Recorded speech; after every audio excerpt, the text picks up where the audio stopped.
Hey witches, welcome to Busy, Gritty, Inked and Witchy, a magical living podcast for the busy witch. I'm Morgan, eclectic witch of almost 25 years, Avalon priestess, and busy witch. Here we'll talk all things witchy, from current metaphysical happenings to my busy witch tips and tricks, and everything in the in-between. This podcast is my personal journey, filled with my knowledge, opinions, and unique way of looking at the world. Join me as I weave the magical and the mundane in every episode. Hey witches, welcome back to Busy, Gritty, Inked and Witchy. I'm Morgan, and today it's just me, and I'm going to be doing something that's long overdue. I'm going to be, in a way, reintroducing myself, but giving an update of the past few months, because if you are a regular listener, then you will see that the last time I did an actual podcast episode would be the end of November, and then I threw in one a couple of weeks ago with Megan Winkler and I talking about our favorite pop culture witches. And that's really been it for a few months. So I wanted to kind of tell you all what was going on here, give you all some updates, and then talk about the future. So yeah, the last podcast episode before the pop culture witch one was the end of November, I believe. And that was with Layla and Shell from Back on the Broomstick. So my intentions, of course, December, busy season, all that crazy stuff. Plus my daughter got married in December. So what my intentions were to give you all an episode towards the beginning of the month and then we take off the last 2 weeks of December for just to spend time with family, but for Yule and to do inventory and to just chill the fuck out.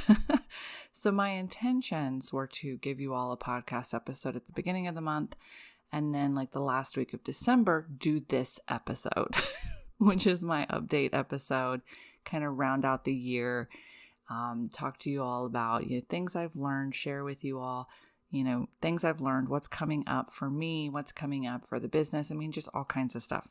I don't know. The fates that be had different intentions for me. We were so getting ready for the wedding the first half of December that I just could not, record a podcast. So then the wedding came. It was beautiful. So my daughter loves Christmas. And so we rented a cabin at the top of the mountain here in Tucson because, bottom of the mountain, 70 degrees, top of the mountain, 50 degrees. Well, it was a little bit more like 60 at the bottom, 30 to 40 at the top.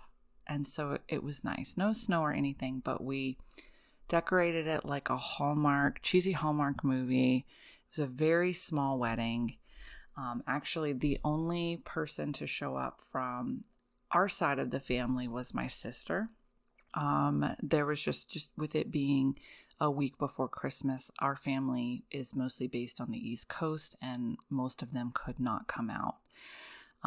But the groom's side of the family mostly is in Utah, so they were able to come.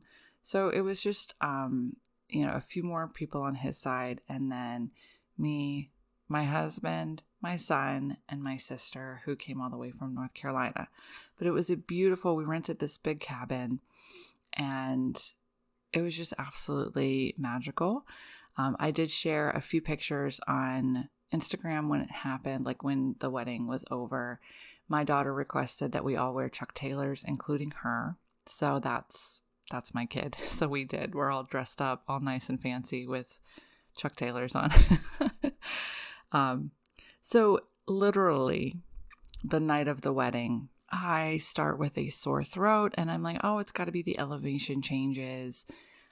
Start running a mild fever. I'm like, no, you know what? Every time I push myself and I always tell my body, look, I just have to push a little bit more and then I get to relax. So just chill out.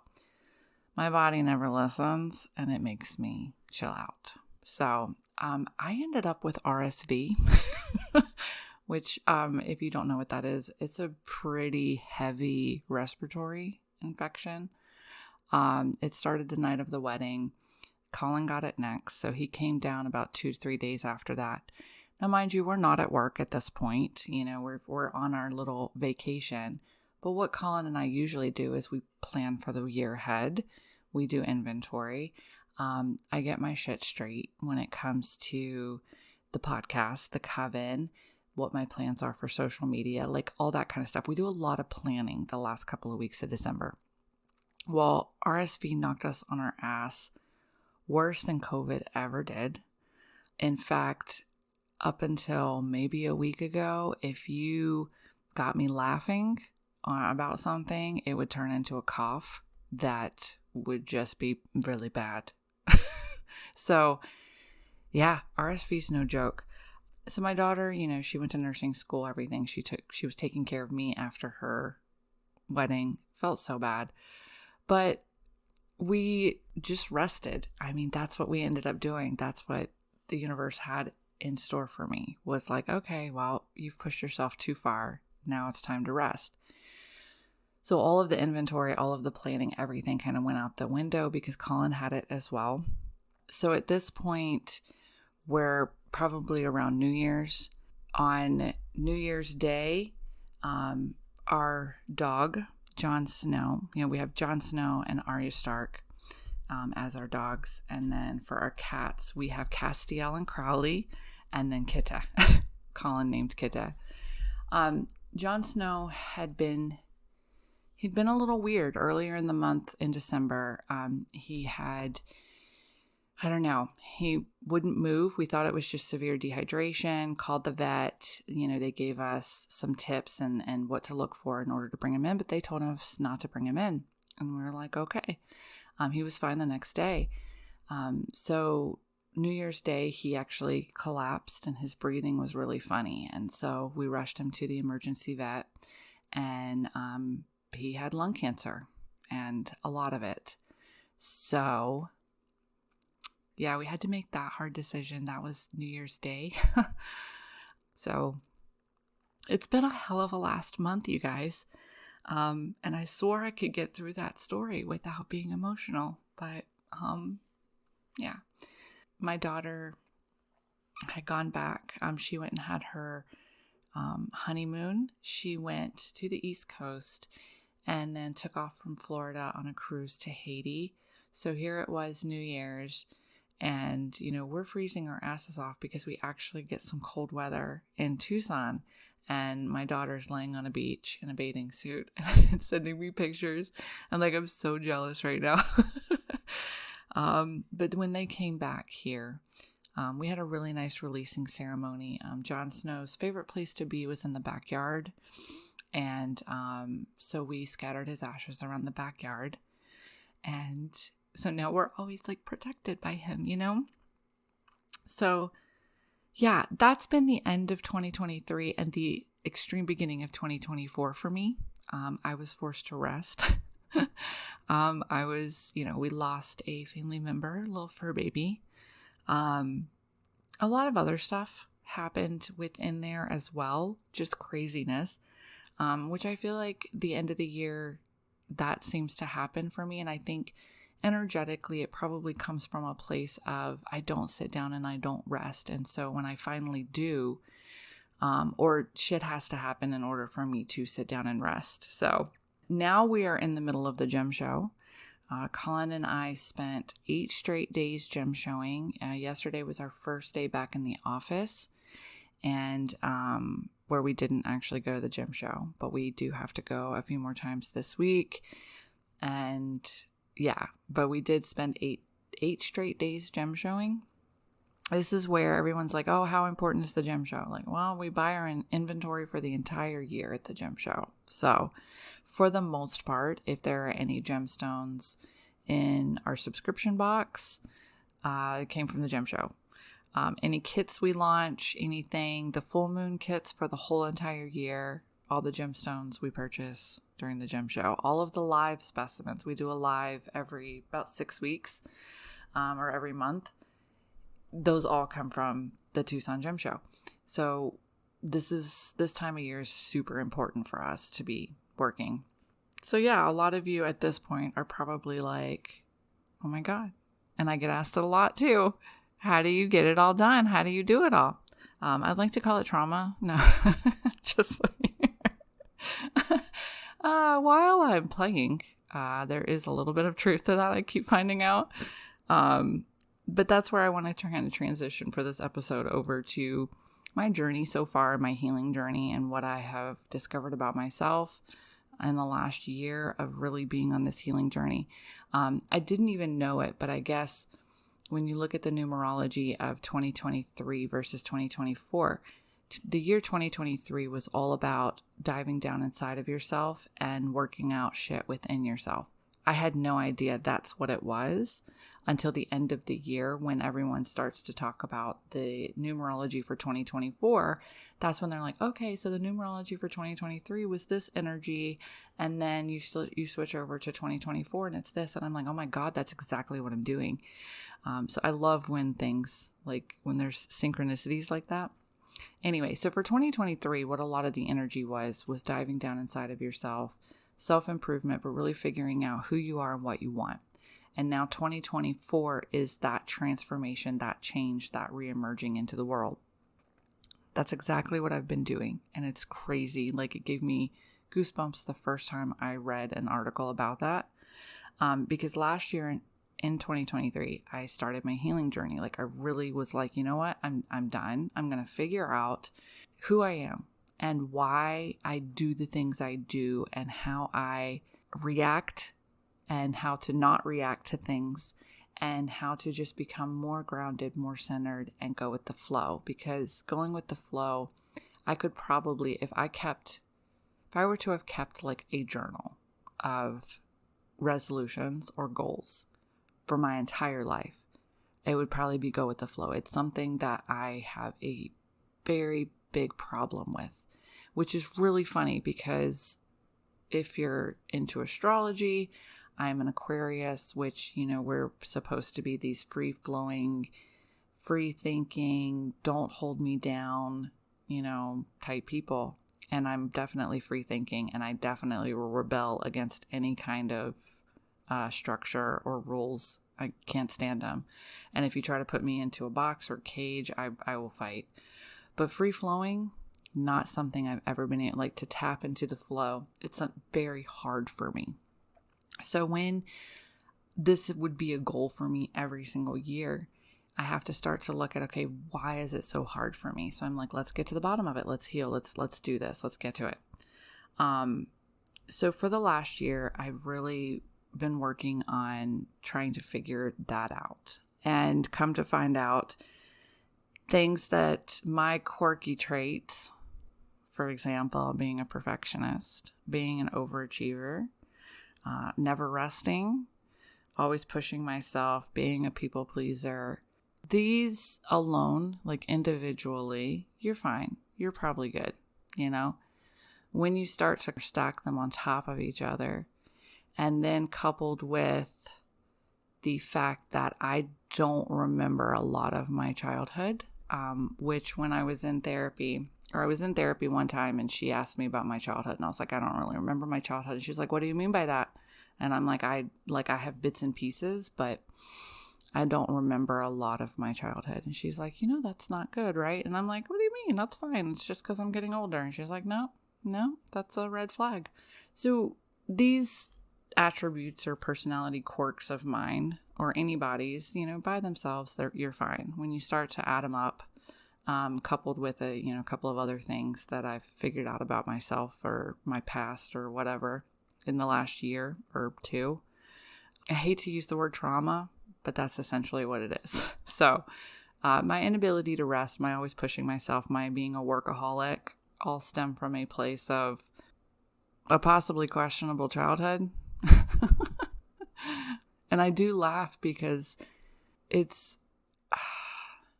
I guess, how do I put it? It's hard. It's hard for me to accept. And you know, it takes therapy and it takes people telling me, you know, people who are trained, you know, in all of this stuff to tell me that. But that's what I'm trying to heal. That's what I'm trying to get to the bottom of so that I can take it from a place of almost a compulsion of, you know, always working, always pushing myself, never resting to I want to work. and being in a place where I can create. That's my thing, is like I feel like I'm just push all the time, and I don't have time to create. And that's what I really, sorry, I'm recording this at home this morning, and Castiel, who's my baby boy, really wants my attention right now. All right. So basically what I have found out for the last year, especially because I've really actually decided to dive down and face this shit head on. Your emotions can get trapped in places in your body. So you may not remember things. Stop, Cass. You may not remember things, okay? But your body does. Your body will. So something will happen to you, and that emotion will get stuck in your body, okay, in a certain place.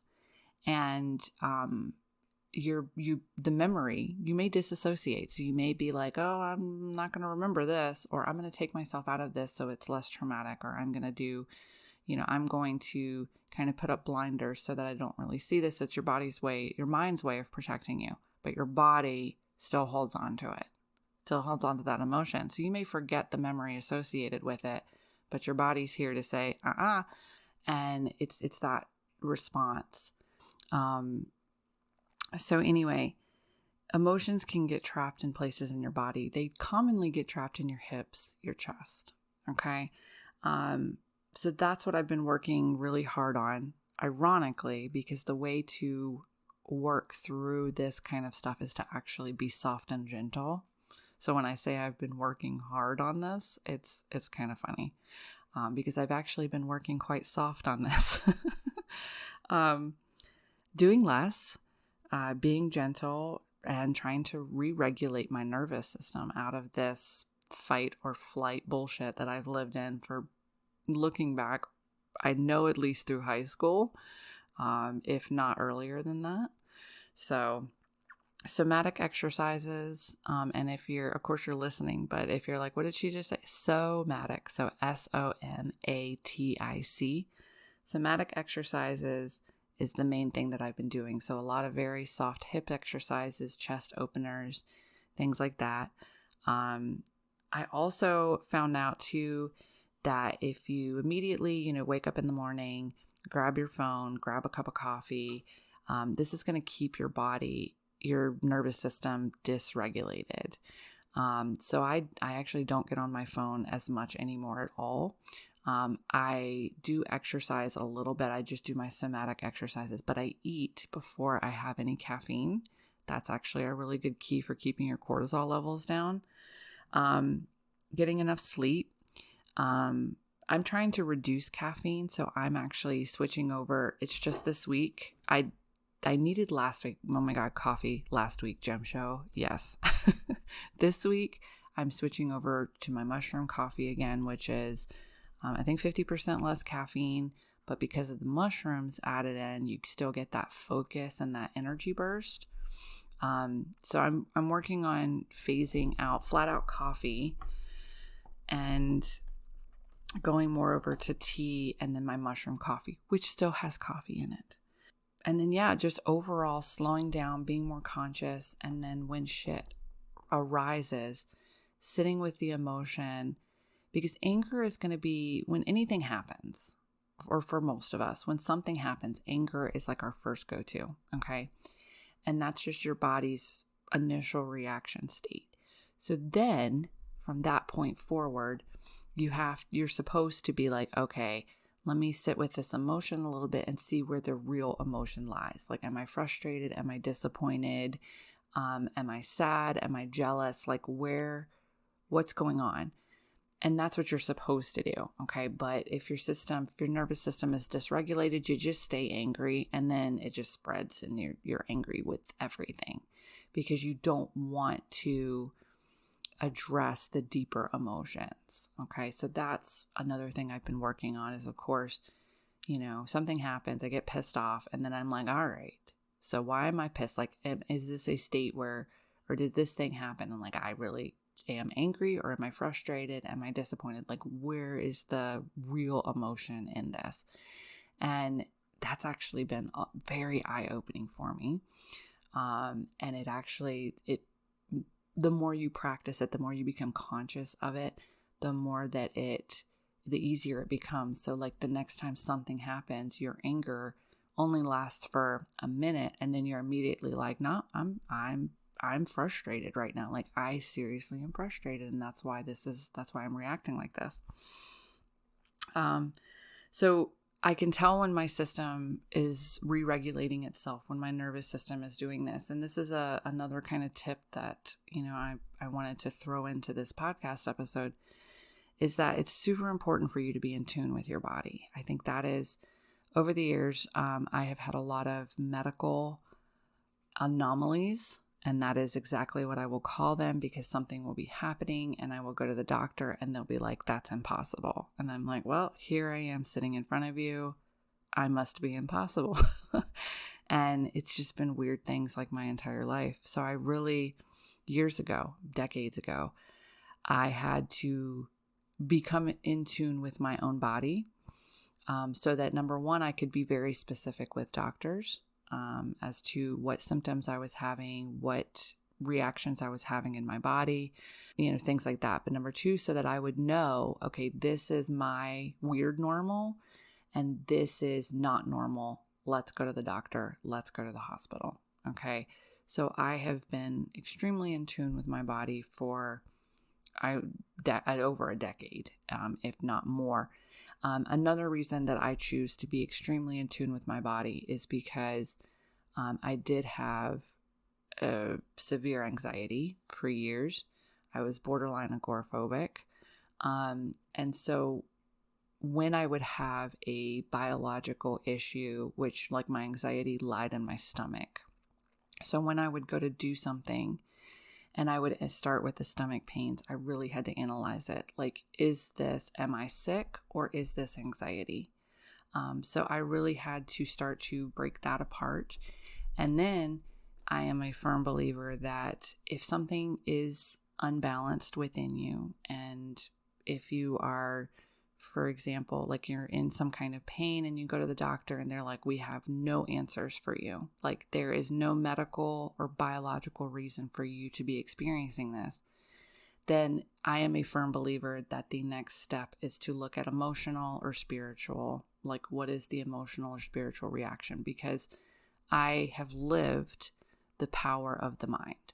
When I would have a panic attack, which anxiety lives in the mind first, and then it spreads through the body. So your body can have a physical reaction to something that's happening in your mind. And that is what anxiety is. So when you have experienced the mind-body connection to the degree that I have, to where I couldn't leave my house almost for a year, and when I tried to, it would cause a physical reaction in my body, you have to be like, wow, that's fucking real. So these are all the reasons why I urge everyone to really become in tune with your body. Know your little quirks, know your little imbalances, sit with them, get to know them. How do they make you feel? So that way you know when something's wrong, when something pops up and you're like, this isn't right. This is not my normal weirdness when it comes to this body part. But especially those of you with anxiety, like that mind-body connection is so strong that you have to start to differentiate. Okay, this is my anxiety flaring up. This is not food poisoning, and that extreme connection with your body and knowing all of it can help you figure out if something is physically wrong with you. It can help you figure out if, the doctors are like, this is impossible. And you're like, okay, well, let me look emotionally or spiritually what could be happening with me then. And then maybe you're going to find your answer there. And that's how essentially I overcame my anxiety. I mean, in a nutshell. But for me, that's how I have overcome a lot of things in my life, was sitting in that physical discomfort. I had vertigo for quite a few years. It still affects me now. It is still a physical condition, but I understand that On a spiritual level, vertigo has to do with your third eye chakra, actually. So it is in your crown chakra. So it's a lack of spiritual connection. And I know if you're like, I don't know, if you're just finding this podcast or whatever, like a lot of this sounds like mumbo jumbo metaphysical bullshit. I get it. I hear the words coming out like, oh, vertigo is a imbalance in your third eye chakra. I hear it, you guys, but I've lived it. And that's where I'm like, you know what? Fuck it. If people are like, this lady's crazy and they turn off my podcast, then they turn off my podcast. They're not here. They're not here resonating, with my energy, and they're not connecting with me. And that's perfectly fine. Not everyone's going to connect. But yeah, I've lived all of this, and I would not share shit with you all unless I have lived it. And it is part of my truth, And that's what my podcast is for too, is also sharing my truth. If you all hear any weird shit in the background, it's my cats. They are very, very interested in what the hell I'm doing today. All right. Yep. That's them playing. Oh, you guys. All right. So anyway, that's probably the most important thing I can tell you all this whole podcast episode is get in tune with yourself. Figure out like where your body's quirks are. And then, when something pops up, you're like, no, that's just my normal, knee. My knee, that's fine. That's how it just normally feels. My stomach, that's how it normally feels. Then that way, when something happens, you're like, something's off. I can feel it. So yeah, that's been my journey for the last year. And it has taken me, I did a lot of it. I've done a lot of it with therapy. I've done a lot of it on my own, a lot of journaling, a lot of sitting in the funk, like sitting in it instead of just brushing it off and trying to move past an unpleasurable experience. I have spent a lot of 2023 sitting in it. Ugh. But that's the best way sometimes to figure out how things affect you and where they're actually stemming from. So my healing journey for 2023, I mean, of course it's ongoing. You should never just be like, oh, I'm done with my healing journey. It's still ongoing. But what I plan to do, and here's where we get to maybe the fun part, heal first and always heal. And that's what I'm doing. So the next is reemerging, and that's what 2024 is for me. I want to get back to myself, like my true self, not this person that has been riddled with fight or flight, always in survival mode. I want to get back to myself, tap into the flow of energy around me, be more intuitive, be more feminine. I mean, all of this kind of stuff. And by feminine, I mean in the flow of things and trusting my gut more, divine feminine energy. Because I feel like I personally have so much divine masculine energy in me. It's absolutely crazy. So it's time for me to tap into the divine feminine and really, really find that flow in life. So it ended up with me coming up with my word of the year is rewilding. Yeah, because that's what I want to do. I'm healing, and now I'm going to come bursting out as the feral woman that I know lives inside of me, the feral hippie. That's what I always tell my husband. I have a little hippie living inside of me. She wants to be let free. She wants to be free. So that became my word of the year. Well, this was actually something that I had decided last year, just going through my healing journey, and now I'm really glad that I solidified it and cemented it in, because I actually ended up turning what's going to be my journey into the entire journey for my coven, the Ink Spirit Coven Online. And it makes me really excited. We actually don't start till March because we're going to start with the spring. And basically, it's a year-long program. You do not have to sign up for the whole year. My coven members, you can come and go. Every month will be independent. So if something happens and you can't do the whole year, it's not like you're not going to benefit from even a month or two of it. But basically, through the rewilding, we're calling it Rewilding Your Inner Witch. It starts in March, and every season we're going to be working with the seasons. So we're going to start with air for spring. And then, so the 3 monthly topics for March, April, and May are all going to be air related. But they're going to be witchcraft topics and witchcraft practices that resonate with the element of air. But overall, when you take a step back, the whole program will help you rewild yourself, figure out who you are, what you want, and how to incorporate your witchcraft into that. And then, come December, January, February of this year into next year, we're going to emerge, and we're even going to have a funeral for our old selves. That's like a extreme forward look. But yeah, so the program is going to start March. You can head to inkedspirit.com to learn more.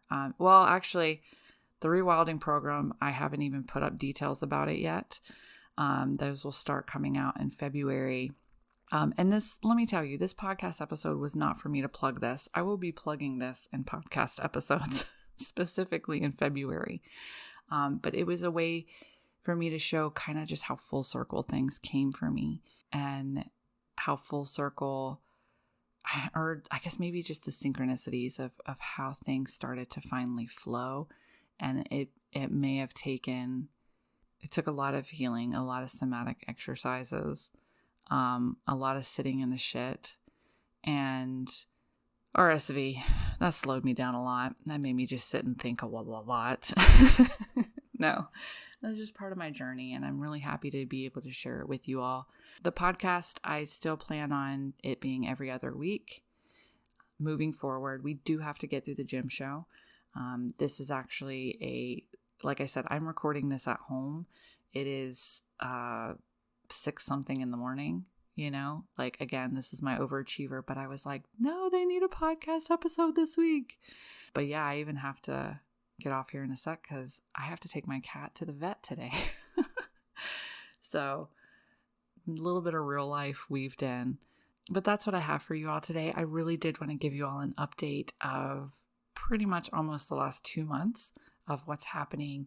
And the podcast is staying around. It is my intention to do episodes every other week until I get to a point where I can do them every week again.